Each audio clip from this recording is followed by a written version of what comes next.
My next section of poetry is actually dedicated to Tim Michel because he is going away after the summer, and all of these poems are sort of situational poems about people who've gone away and I never really got the chance to say goodbye to them.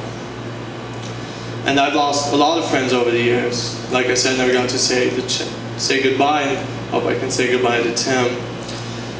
So, once there was a cat I found resting in the inner mouth of a truck tire in an alley next to my apartments near the dumpsters and desert. It was a black and orange cat with white feet and a white chest. I had him for 2 days, hidden under my bed in a blue milk crate stolen from the Wellington Shoe, a senior citizen recreational center.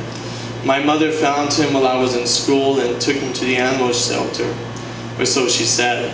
Later I found out that she threw him in the dumpster because he was dirty and also a stuffed animal.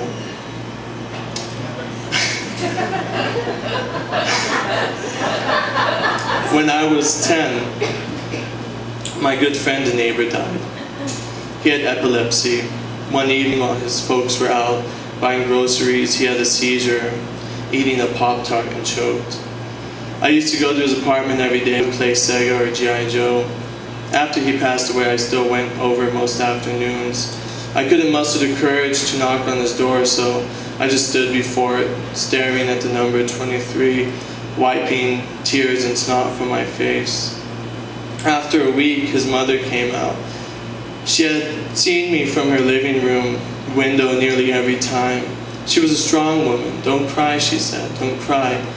Her own tears wetting my shoulder as she leaned down to hold me. I looked up at her large brown eyes, then her lips. She smiled. I opened my mouth to speak, but didn't. Instead, I walked down the corridor of apartments back home. Really, what could I say? Should I have just told her that he had a toy of mine, and now he was gone? Would I ever see G.I. Joe again? This next poem is in relation to these other ones. So.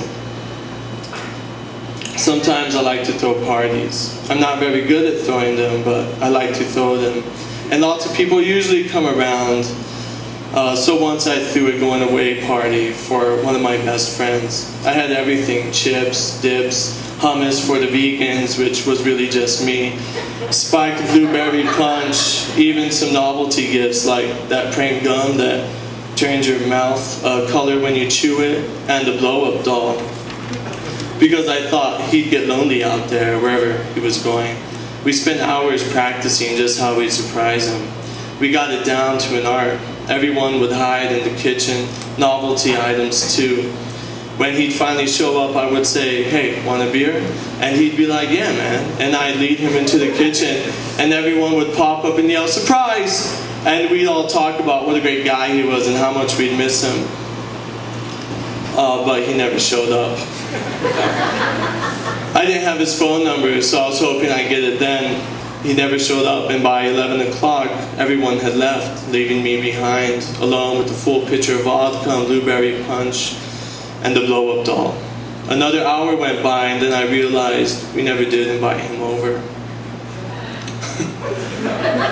And with that said, I'd like to take this opportunity now, because all of these stories are about situations, and here I have a situation, as opposed to the ones where I didn't get a chance to say goodbye.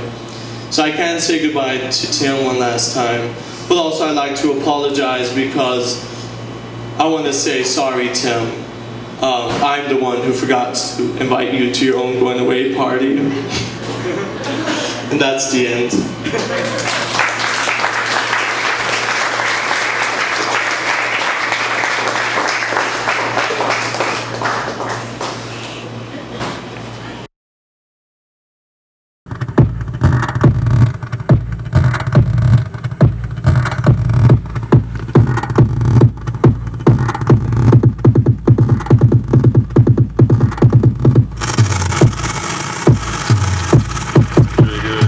Here's another one.